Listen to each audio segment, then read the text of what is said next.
समोर इथं घड्याळामधले सव्वा, साडे, पावणे हे लिहिलेलं आहे. आता याच्यामध्ये जर आपण रुपये घेतलं तर ते थोडंसं वेगळं येतं. जर रुपयामध्ये सव्वा म्हटलं तर आपल्याला 25 पैसे जोडावे लागतात, पण घड्याळामध्ये 15 जोडावे लागतात. इथं घड्याळामध्ये जर असेल तर साडे म्हणजे 30 मिनिटं जोडावे लागतात आणि पावणे म्हणजे 45 मिनिटं जोडावे लागतात. हे प्रत्येक याच्यामध्ये वेगळं आहे, म्हणजे रुपयामध्ये वेगळं आहे, किलोमीटरमध्ये वेगळं आहे.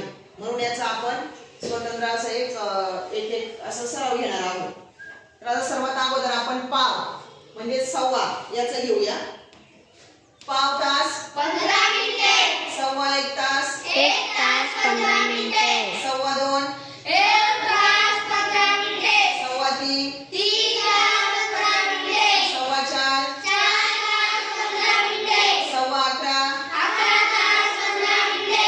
सव्वा बारा 12 तास 15 मिनिटे. सव्वा आठ 8 तास 15 मिनिटे. सव्वा पाच 5 तास 15 मिनिटे. सव्वा दहा 10 तास 15 मिनिटे.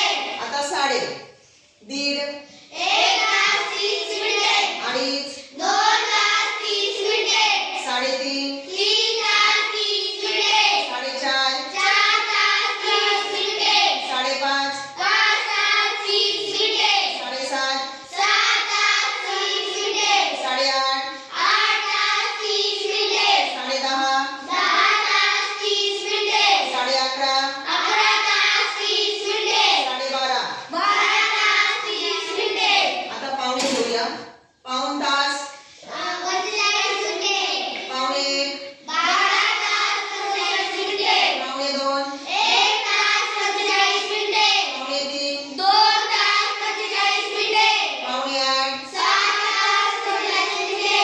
पावणे सात 6 तास 45 मिनिटे. पावणे दहा 9 तास 45 मिनिटे. पावणे बारा 11 तास 45 मिनिटे. पावणे नऊ 8 तास 45 मिनिटे. पावणे चार 3 तास 45 मिनिटे. आता बघा याच्यामध्ये पावणे म्हटलं की आता समजा पावणे दोन आहे तर इथं दोन आकडा घ्यायचा नाहीये, त्याच्या मागचा अंक घ्यायचा आणि त्याला 45 जोडायचे आपल्याला. पावणे मध्ये ही एक गोष्ट लक्षात ठेवा की तो अंक पूर्ण झालेला नसतो. साडे जर म्हटलं तर तो अंक पूर्ण झालेला असतो आणि त्याच्या पुढचा अर्धा घ्यायचा असतो. आता इथे बघा 5:30 म्हणजे 5 तास 5 पूर्ण होऊन गेलेले आणि पुढे 30 मिनिटं आलेले आहेत.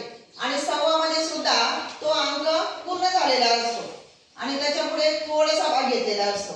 राहील लक्षात? हो. खूप छान.